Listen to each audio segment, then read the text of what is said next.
see the sun. I see the sun. I see the sun. Son of the judgment. This son of the judgment. This son of the judgment. Son in the fig tree.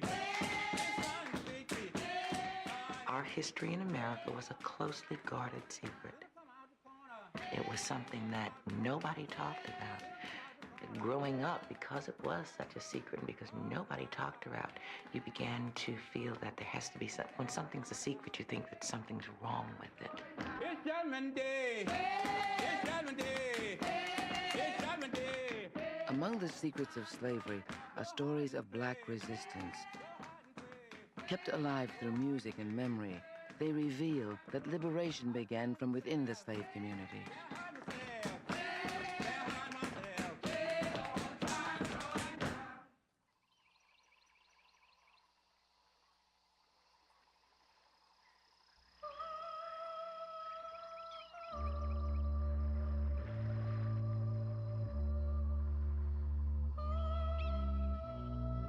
On the shores of Lake Phelps in North Carolina is a plantation called Somerset Place. It stands for an earlier time in America, a time when the white man's ambition and the black man's labor transformed wilderness into land farmed for profit. The estate was created in the 1780s by a businessman named Josiah Collins. Collins had settled in North Carolina, where he started a successful shipping business. There, a man with a feel for the land and access to cheap labor could make a fortune. In the tidelands of North Carolina was the Little Dismal, a swampy region covered in 3 feet of water and thick with cypress trees. Collins purchased 60,000 acres and named it for his birthplace in England, Somerset. I do remember my mother saying that the farming operation was remarkable in several regards, but perhaps primarily in the fact that all this swampland had been converted by the construction of an elaborate system of canals and ditches that all drained the land. All of that work had to be done by hand. And in order to accomplish that, Josiah Collins brought in slaves from Africa, brought in slaves for Edenton, and within a 2-year period of time dug an original canal that was 6 miles long, up to 12 feet deep and 12 feet wide. Way down on the old Tar River.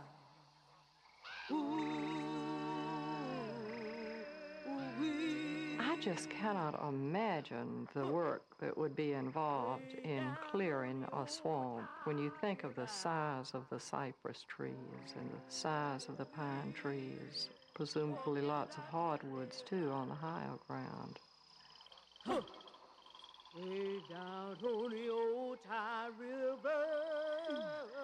And some days was hot. They didn't have on many clothes, and they did die from they was exhausted, and they just, before a doctor could get to see them, they would die. The canals made the fertile land usable. The waterways carried the harvest to ports throughout the world. Within a few decades, Somerset was among the largest and most successful plantations in the state. Josiah Collins III had a lot of things to think about providing for a whole community. He looked after the slaves.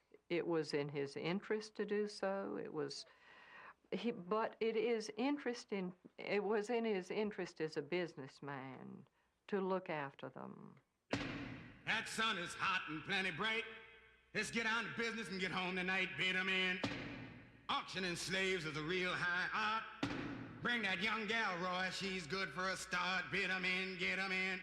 The labor of slaves was essential to the creation of this good land. The assumption was that the Europeans who had claimed the land would not be sufficient, would not be able, and would certainly not be capable of doing the labor to develop all of this land as quickly as men wanted their profits.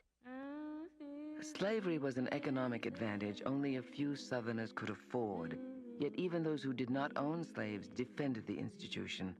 It was justified by the belief that blacks were created inferior to whites. These photographs of African-born slaves were used to demonstrate that blacks were a separate species made by God for specific purposes. This idea of an inferior race appeared in popular Southern journals. We assert that in all countries and at all times there must be a class of hewers of the wood and drawers of the water who must always of necessity be the substratum of society. We affirm that it is best for all that this class should be formed of a race upon whom God himself has placed a mark of physical and mental inferiority.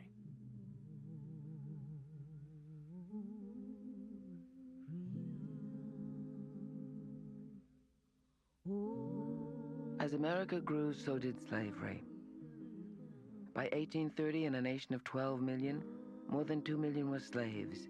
In parts of the South, they outnumbered whites. Earlier this century, a recording captured the words of former slave Fountain Hughes. My name is Fountain Hughes. Now, I couldn't go to nobody's house without I have a note from my master. We couldn't go out and stay an hour or 2 hours or something like that. We were slaves. We belonged to people. We wasn't treated as good as you treat dogs now. If I thought that I'd ever be a slave again, I'd take a gun and just end it all right away.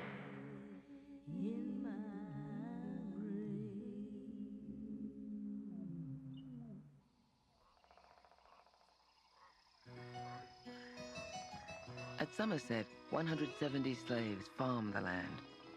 13 more served the Collins family at the Big House. The plantation covered 160,000 acres. Somerset was its own isolated world, 2 days' travel from the nearest town. You can imagine, what would it be like to be living way over there? What were you going to do for yourself intellectually? They had a book club that met once a week, and they read, and they would resolve to speak only French, that, you know, to keep them sharp and on the ball. I think that one can look at the remains of the place as well as the buildings that are there, and the remains of the garden and the carriage trail and the sighting of the house on the lake, and can imagine a very pleasant, comfortable life for the Collins family.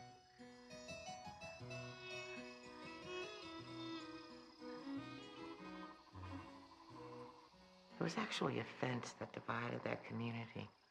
If a field hand wanted to get a message to the Collins family, he'd stop at the fence, pass the message to a house servant. The house servant would then carry the message inside. So there was interaction between the house servants and the Collins family, but not really the field hands.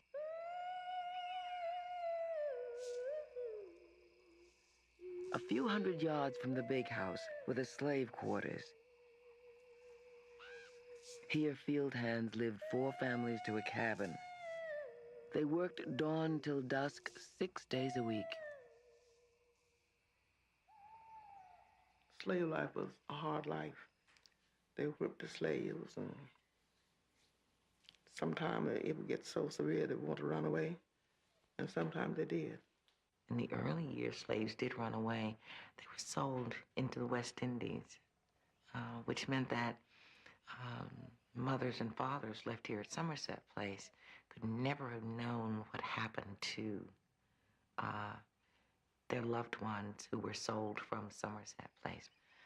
So that's another part of that power. There was always the fear of being sold.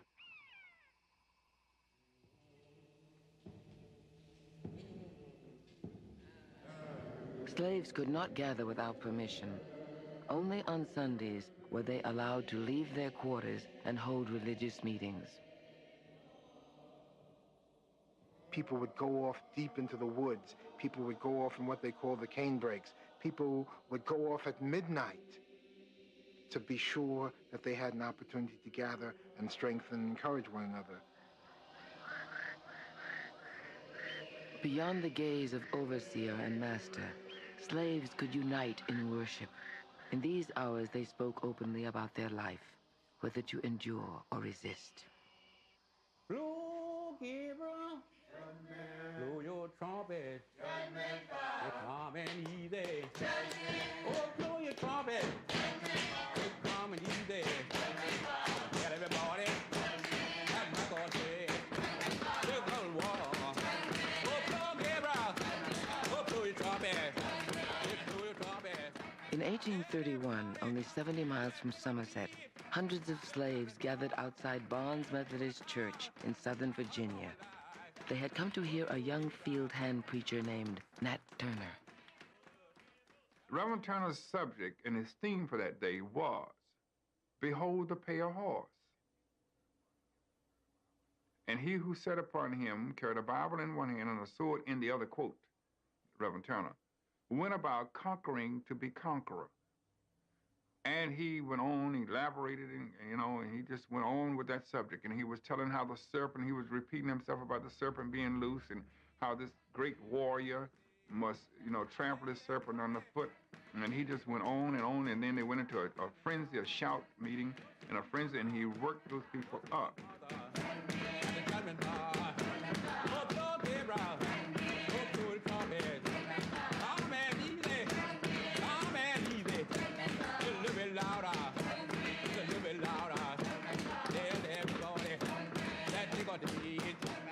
The white people in Barnes's church were rather alarmed at Nat Turner's sermon that was being held outside. And several people, such as Nathaniel Francis, said that Nat Turner was a dangerous man.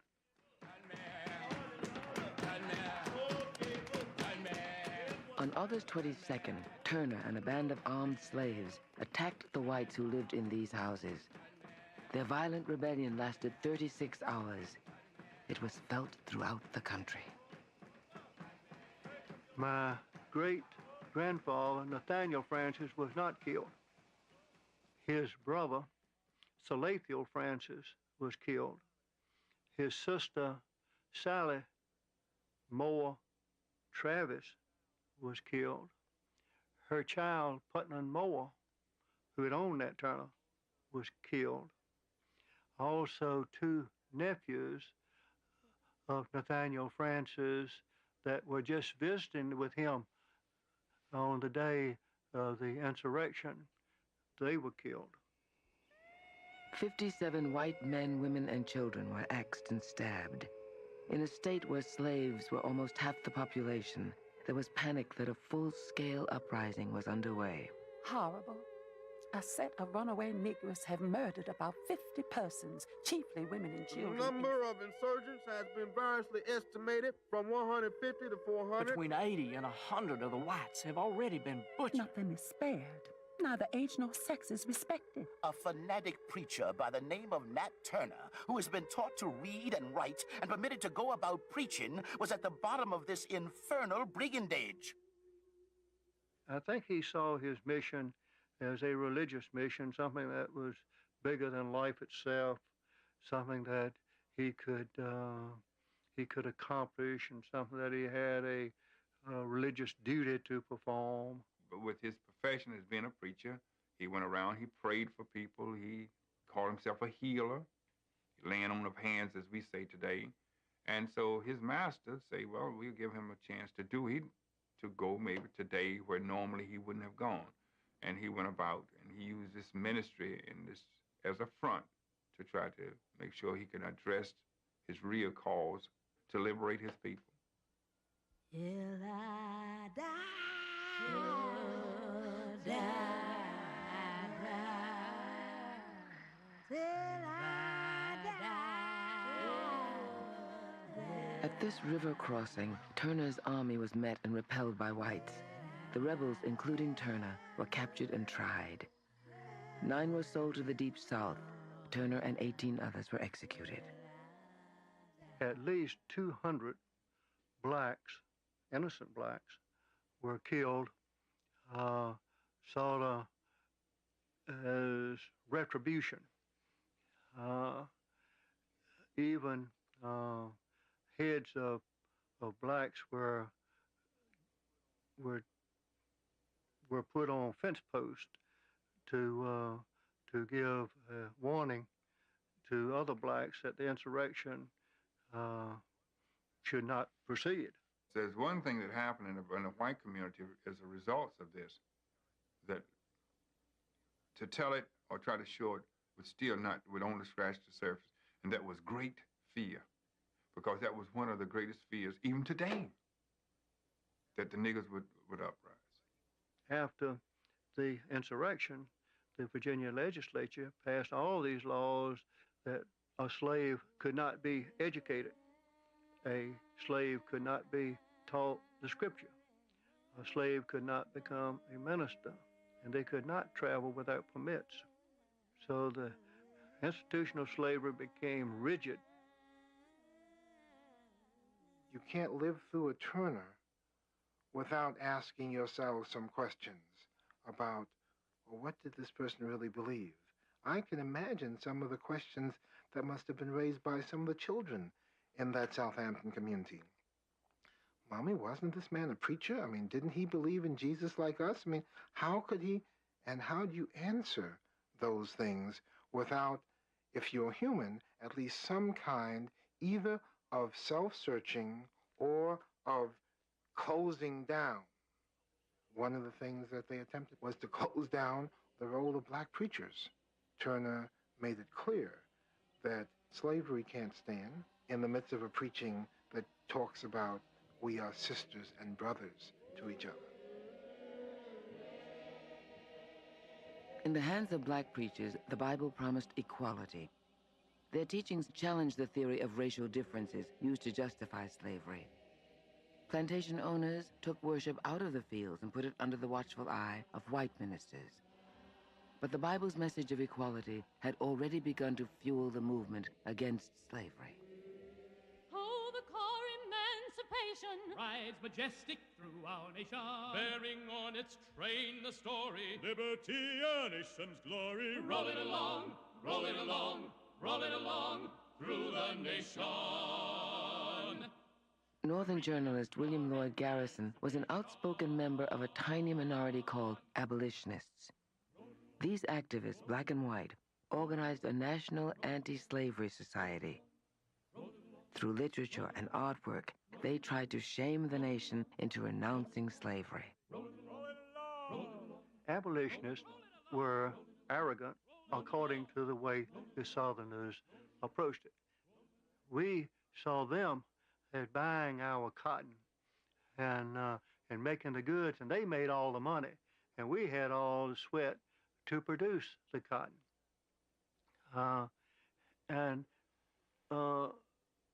Southerners resented the abolitionists.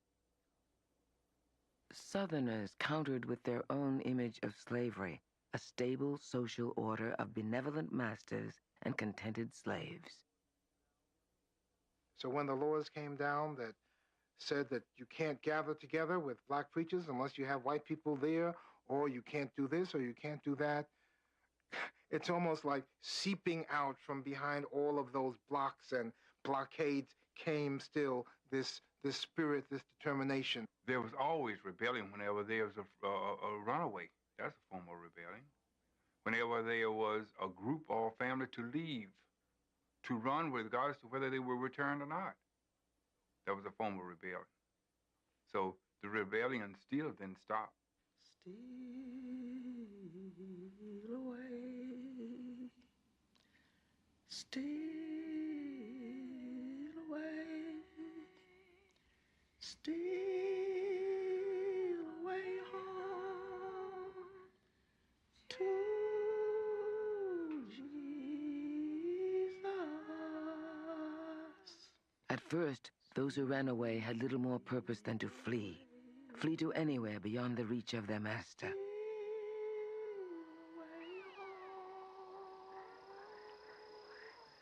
Along the northern boundary of Somerset, extending all the way into Virginia, is the Dismal Swamp. Here, George Washington used slave labor to build canals like those at Somerset, but the swamp would not drain. Instead, this unusable land became a refuge for runaway slaves. It was a very forbidden area, dangerous area because of serpents and poisonous insects and all that type. But it goes to show where the human being can go, you know, or would rather give up in order to get. They'd rather give up being unmolested by pestilence and all those things to live a life of some type of freedom, and they chose the swamp. Narratives from the time even describe children being born and growing up deep in the swamp. Yet freedom in the Dismal was often short-lived. Slave owners braved the swamp to hunt for their runaways. Once caught, steps were taken to prevent another escape. One story tells how a man fled still wearing his collar of steel. Son, you be here and I'll be gone. Son, you be here and I'll be gone. One day, when I was 3 or 4 miles from home, in a very solitary part of the swamp, I heard the sound of bells, similar to those which wagoners place on the shoulders of their horses. Then I heard footsteps, distinctly in the leaves. A moment later, I saw behind a large tree the form of a brawny, famished-looking black man, and bearing above his head something in the form of an arch, beneath the top of which were suspended those bells. He told me his name was Paul, and he had been wandering in those swamps more than 3 weeks. I advised Paul I would return the next Sunday and bring with me a file.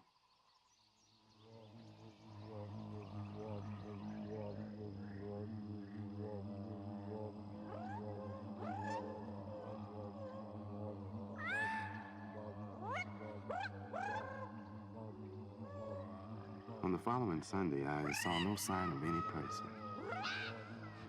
I heard the croaking of the ravens at some distance in the woods, and immediately after, a turkey buzzard passed over me, coming from the quarter in which I heard the ravens. I proceeded to examine the woods. I had not advanced more than 200 yards when I felt oppressed by the most sickening stench. I came in view of a large sassafras tree. The lifeless body of the unhappy Paul hung suspended by a cord made of twisted hickory bark. He had climbed the tree, fastened the cord to the branch, and then sprung off. The bells had preserved the corpse from being devoured.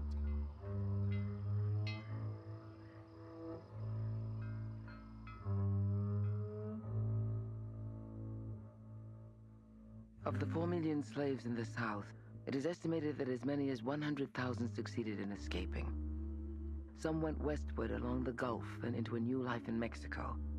Others found refuge with the Seminole Indians in Florida. The largest number of successful escapes occurred along 2 routes, north through Kentucky into Ohio, and along the eastern seaboard into Canada. Did my Lord deliver down? In coming to the fixed determination to run away, we did more than Patrick Henry when he resolved upon liberty or death. With us, it was a doubtful liberty at the most, and almost certain death if we failed. For my part, I should prefer death to hopeless bondage. Frederick Douglass fled from his master to the north. A self-educated man, he soon became a leading voice for black liberation.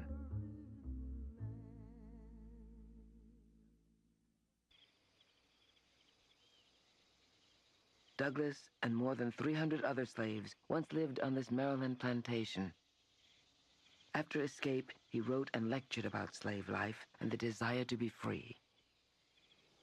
Freedom now appeared to disappear no more forever.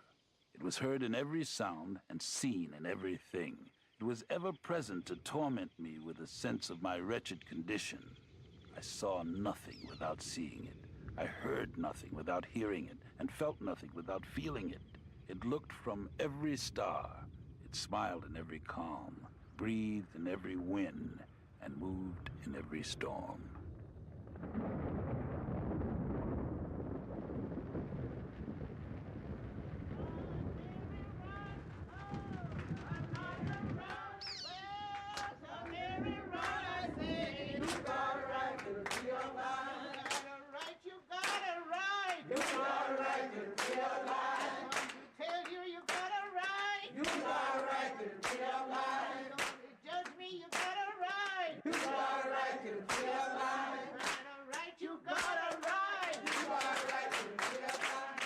If you get in a position where you have to go, then somebody would sing, "Run, Mary, run, oh, run, Mary, run, oh, tell Mary to run, I say, you got a right to the tree of life." Then you see, you would run, and somebody else, that's by that song, the "Run, Mary, run," you as Mary, you were running to go to find a safe place because where you were not safe.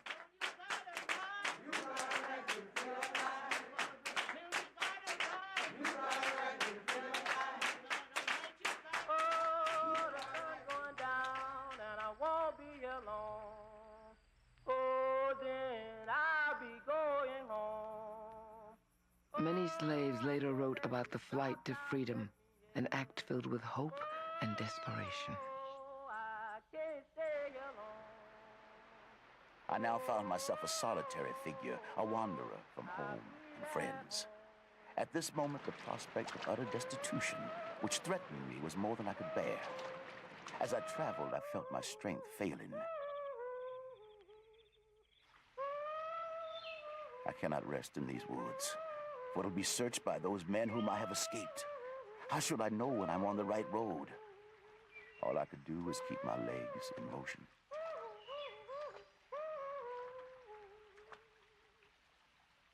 Runaway, Negro man Isaac. He is dark-complexioned, 5 Ran away, a handsome Negro lad named Arch. I will give the above reward for his apprehension, no matter where taken.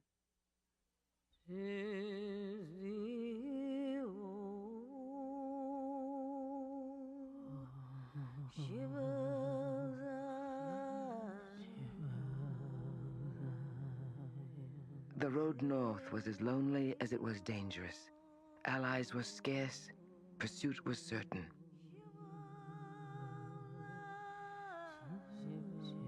Among those who would help were runaways who had already made the journey. A few returned to the South to talk of escape and guide others to freedom. Harriet Tubman returned south at least 15 times. She led as many as 300 people out of slavery. Tubman and others like her were the front line of a secret network called the Underground Railroad. Its purpose was to undermine slavery by smuggling fugitives to the north.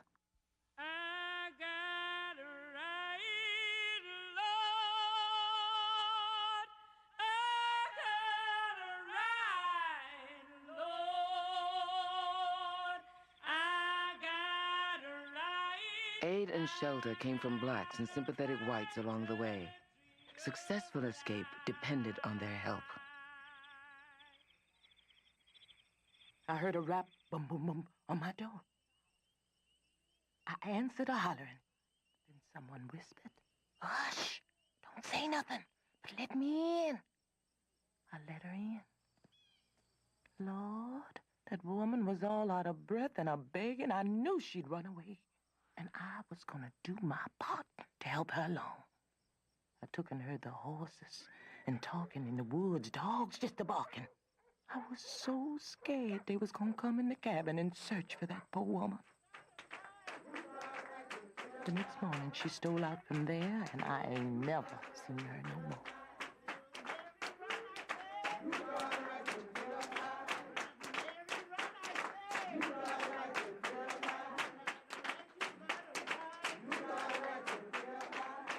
On the 19th of July, I crossed the line into Pennsylvania with a heart full of gratitude to God, believing I was indeed a free man, and that now, under the protection of the law, there was none who would molest me or make me afraid.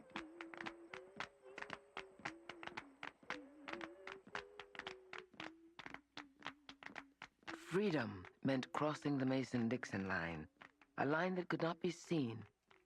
Yet on one side, a man was property, and on the other, he was free. So glad I'm here. So glad I'm here. So glad I'm here. So glad I'm here. Tucked in the rolling hills of southern Pennsylvania is Lancaster County. Geography placed it squarely on the main escape corridor used by runaways. Many agents for the Underground Railroad lived along the Susquehanna River. They provided fugitive slaves with shelter, new identities, even jobs. My grandfather came to this area through the Underground Railroad. He came from the state of Maryland, and no one knows what he saw and what he came through. But he did vow a vow that he would never end his days in slavery. I grew up hearing stories about the Underground Railroad. In fact, my great-grandfather was rumored to have been one of the station masters, although there was no records of anything kept. But when his children grew up, and the whole situation was over, they did talk about hearing whisperings in the night, hearing Dad take the wagon out. And they would load this lumber on these wagons. And when they'd pull, they would load it on one side of the barn. And when they came through that there, underneath these wagons was secret compartments where they could put slaves in those wagons under that wood. And then they would drive them back to Columbia and turn them over to the Underground Railroad. I'm sure people might have been suspicious, but you had to be very careful not to make the wrong person suspicious. They would have turned you in to the authorities for breaking the law and receiving a reward for doing it. It was really kept a secret. They didn't know that he was hauling those men up there. I don't know the exact number, but you take 6 in each wagon, that's quite a few people, and it goes on for 4 years. If he'd have been caught, of course, he'd have been killed. To combat the Underground Railroad, slaveholders hired bounty hunters to track down their property.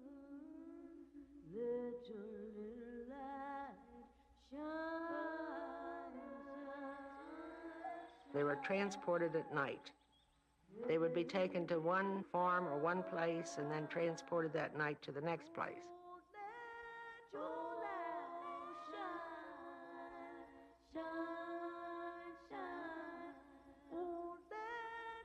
Some of them did have places for them in their homes.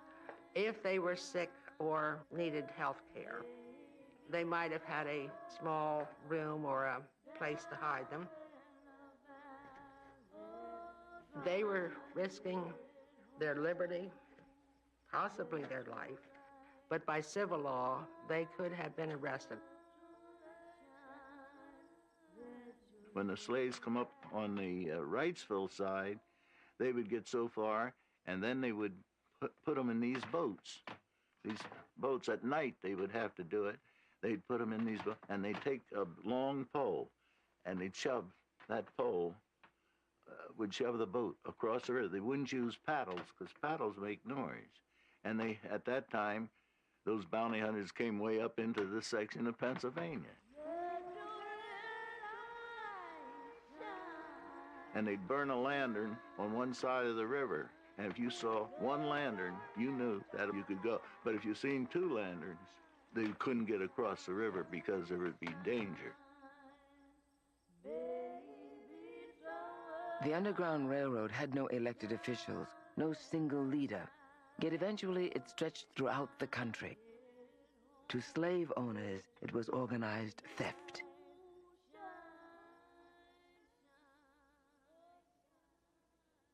In 1850, the nation's attention had shifted to the land's opening in the West. Slaveholders felt threatened when Northerners challenged their right to own slaves in the new territories. The expanding nation, the expanding democracy, the expanding opportunities are represented by all of the trans-Mississippi lands that are increasingly being taken over by this country as part of its corpus. But at every step, the country has to decide, will we carry slavery with us? The debate split North and South. In order to preserve the Union, Congress suggested a compromise. To appease the North, a limited expansion of slavery. For the South, a fugitive slave bill guaranteeing federal help in retrieving runaway slaves. The act immediately placed every black in the North in danger. Black leaders spoke out. If the law would not protect them, then they must organize to protect themselves. I don't respect this law. I don't fear it. I won't obey it. It outlaws me, and I outlaw it. If force is used to enslave me, I shall make preparations to meet the crisis as becomes a man. Black people organized more and more efficiently to protect themselves and to protect each other.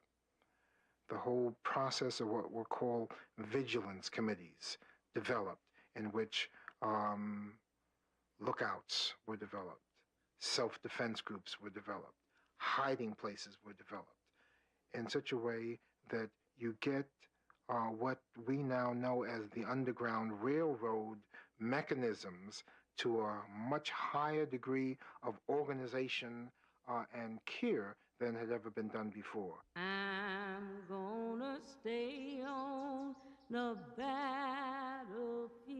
Fugitive slaves who had fled to freedom prepared to defend it. Slave owners armed with the law prepared to use it. This Maryland farm was owned by Edward Gorsuch. In 1851, he tested the Fugitive Slave Act when he vowed to retrieve his escaped slaves.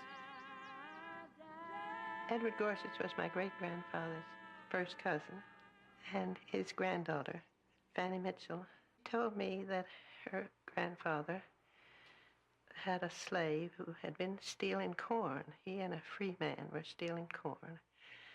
And there was one morning they woke up and they had run away. Edward Gorsuch felt that, and the family felt that all we have to do now is to go to Pennsylvania. Philadelphia is where Edward went, to the law and get the constable or whatever to go with him to Christiana so he could get his slaves back. Gorsuch learned that his slaves had fled to Christiana, Pennsylvania. They and other fugitives met often at the home of William Parker, a former slave who had organized the community for self-protection.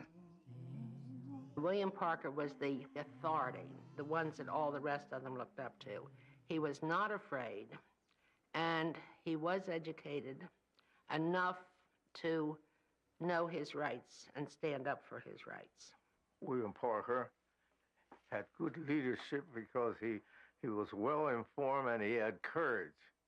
He had courage. You couldn't be a coward and lead people, especially in those days.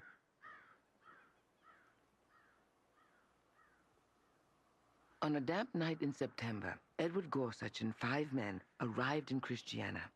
Accompanied by a United States Marshal, they approached Parker's house on foot, where they had been told the slaves were hiding.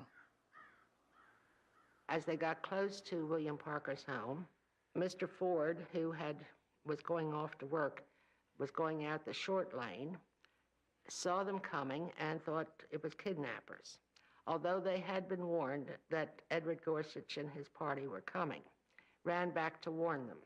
Someone blew this whistle, and when they made it out, when the whistle blew, they were to get together, and they all assembled together in what we call the riot house, the Parker House. Responding to the signal, a crowd carrying pitchforks and scythes quickly surrounded the house. Gorsuch kept demanding his slaves, his property. He used the word property all the time. He did not use men, he did not use slaves, they were his property. And he made this remark, he says, I'm going to have my property. It belongs to me, or eat my breakfast in hell. He made that remark. And he kept on coming up, and after a bit, a shot was fired, and that was a fatal blow. That was a fatal blow.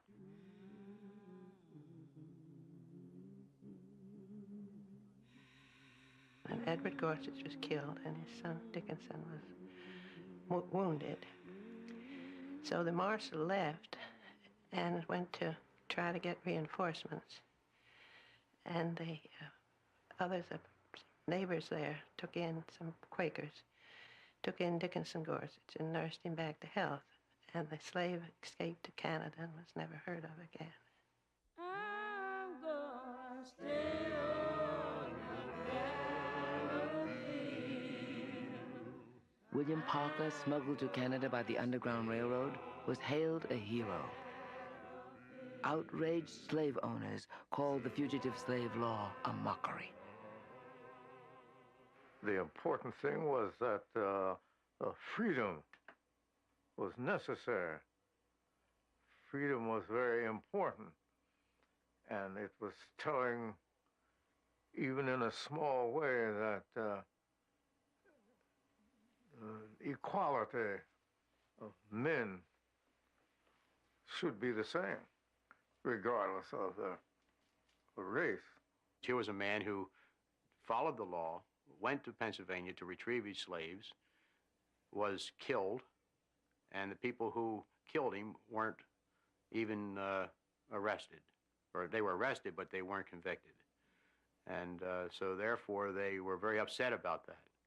And I think that that was one of the forerunners of the most important thing that made the South decide to secede from the Union. Despite the resistance shown at Christiana, the danger of being dragged back into slavery remained a threat for all blacks in the North. Even these free Philadelphians could be seized on the word of a white man.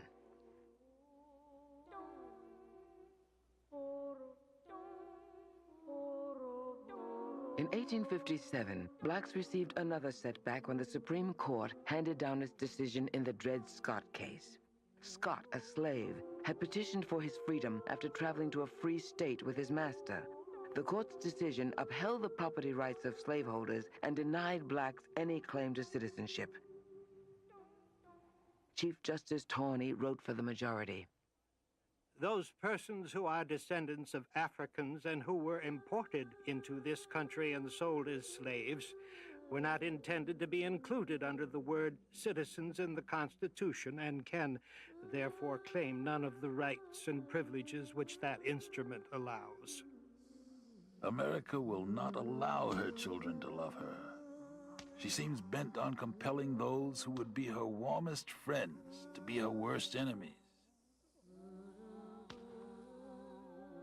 Faced with no legal protection, many blacks in the North emigrated to Canada. The Underground Railroad continued to smuggle slaves, but the promise of America seemed remote to free blacks and completely unobtainable to those still in slavery. There were no rights for blacks, whether it be slave or people of color, North or South.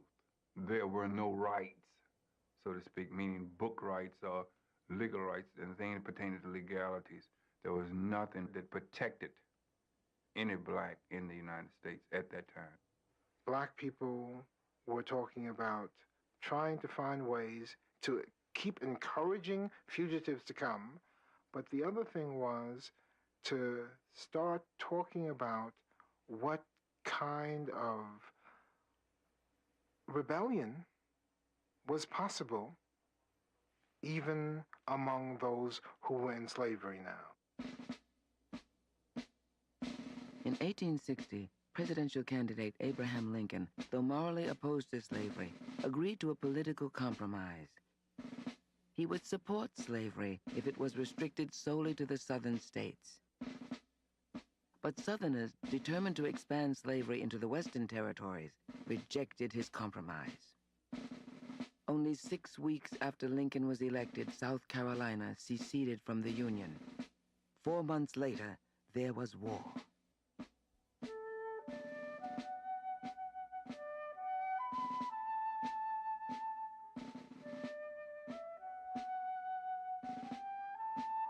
Some of the first position that we took was to seek to enroll in the military. We were refused. We were refused because white America could not envision an armed body of black people, that was simply much too dangerous, too many memories of Nat Turner and where that might lead. And we were refused because at the outset, Lincoln himself was looking for a solution that would not destroy the institution of slavery. But the institution was already crumbling. With the outbreak of war, massive numbers of slaves left the plantation. Called contraband, they gathered around the Union troops and offered to join the fight. They were turned away. Lincoln stated repeatedly this was a war to preserve the Union, not to end slavery. This position troubled black leaders. Some people said, let us stand aside from this altogether, because neither North nor South really believes in the freedom and equality of black people. So let us not be involved in this. Others, like Douglass, Frederick Douglass, Harriet Tubman, who had been engaged in the struggle for justice and freedom for decades, said, regardless of what the government thinks it's doing, we know deep in our heart that this is going to be a freedom war.